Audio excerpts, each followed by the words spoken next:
Maxi Scooter, ito ang isa na sulit na kategory ng motor. Bukod kasi sa napaka-comfortable ng body posture mo sa mga ganitong bike, talaga namang di ka gaanong pagod dito. Kaya nga ang dami sa naglabasan ng mga Maxi Scooter sa iba't ibang brand. Tulad na nga lang ng nakaraang mga taon, nilabas na nga ni Rusi si RFI 175cc. Napakadami nga ang natuwa sa scooter na ito dahil sa talaga namang mura, comfortable compare sa ibang scooter ng ibang brand. Pero dito nga sa video na to guys is pag-uusapan natin ang Rusi RFI 400cc. Totoo nga ba ito? At bago i-dealer ni Rusi dito sa atin, ano nga ba munang motor ito? Kaya yan ang ating pag-uusapan. Kaya samahan nyo ako guys na pag-usapan ang motorcycle na ito. Pero bago yan, baka pwede naman na pa-subscribe ng aking YouTube channel. I-click mo na din ng notification bell para ma-update kayo sa mga susunod na i-upload ko. Guys, pinasisigla ko nga din po pala kayo na i-like and follow ang aking Facebook page. Nasa description po ang link. Kaya make sure guys na tapusin nyo ang video na ito para malaman nyo ang information may kinalaman sa motorcycle na ito.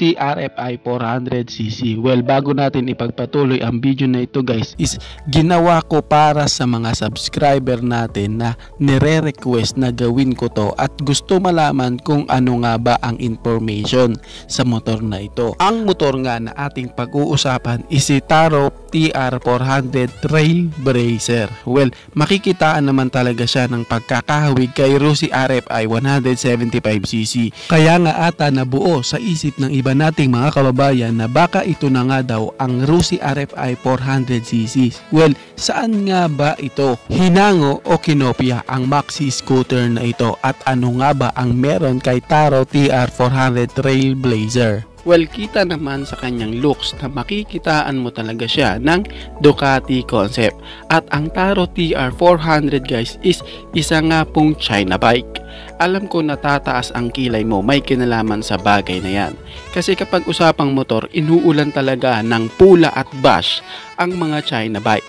Well, sa part na yan, wala na tayong magagawa.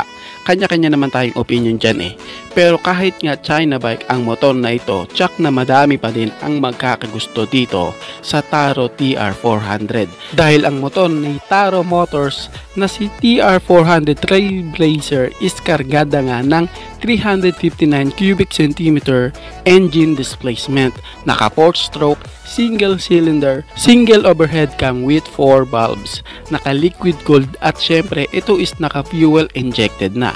Kung papansinin nga ang Maxi Scooter na ito, makikitaan mo talaga siya ng pagka Ducati Panigale na concept sa kanyang headlight. At ayon nga sa Taro Motors, ang TR400 Trailblazer is inspired talaga sa Ducati Panigale at ang mga engineer at ang nag-design nga sa motor na ito is mga Italian engineering. Kaya talagang makikitaan mo talaga siya ng looks na Italian bike looking. Kamusta naman sa kanyang power output? Well, masasabi ko guys na para lang talaga ito sa mga rider na ang habol chill-chill lang ang takbuhan at expressway legal bike. Kasi meron lamang siyang maximum power na 29.1 HP at 8,200 RPM at meron man siyang maximum torque na 26 Newton meter of torque at 7,000 RPM. Well, makikitaan talaga siya guys ng mababang power output. Kasi kahit nga sa 400cc ang motor na ito, well, may kababaan lang talaga ang kanyang top speed kasi meron lamang siyang maximum top speed na 128 to 130 kph ang kanyang top speed, at kung papansinin din ang kanyang torque medyo mababa din. Pero yun nga lang, scooter ito, di naman talaga kasi nakadesign ito sa ganun. Nakadesign po ito for city ride, long ride, and adventure ride. Sa iba pang specs niya guys, sa kanyang panel gauge is naka fully digital na nga ito, at sa kanya namang mga ilaw is naka LED na lahat, at sa kanyang sukat naman ng mga gulong is sa kanyang unahan is meron siyang 120 by 70 by 15 na sukat, at sa likuran naman is merong 140 by 60 by 40 naman sa likuran, and same na po sila na naka tubeless. At isa pa sa maganda dito is ang kanyang braking system, dahil sa naka dual disc brake na nga ito sa harapan and disc brake naman sa likuran. At karagdagang safety features, ito nga ay naka dual channel ABS na, isa nga sa magandang features ng motor para din sa safety ng rider, lalo na kapag dumadaan kayo sa mga basang kalsada or sa mga mababuhanging kalsada. Kaya ito nga ay tsak na maganda para sa motor na ito, ang Taro TR400 Trailblazer. Isa nga sa nagpaganda at nagpa-unique sa motor na ito is yung disenyo ng kanyang tail light. Kita naman talaga na napakaangas talaga, napakasimple pero ang lakas ng datingan. At dagdagan mo pa ng features pa guys na meron din itong mobile phone connectivity. Kung pamilyar kayo sa Yamaha Y-Connect, parang ganito din ang features na ito. Nakalagay na nga rin sa Taro TR Trailblazer ang ganitong features, kaya kagandahan din ito. Naka-smart keyless system na din ang Taro TR 400cc. Karagdagang safety features para sa iyong motor. Kung pag-uusapan talaga sa looks guys, panalong panalo talaga to. Panalong panalo na din sa kanyang mga safety features at sa unique na disenyo.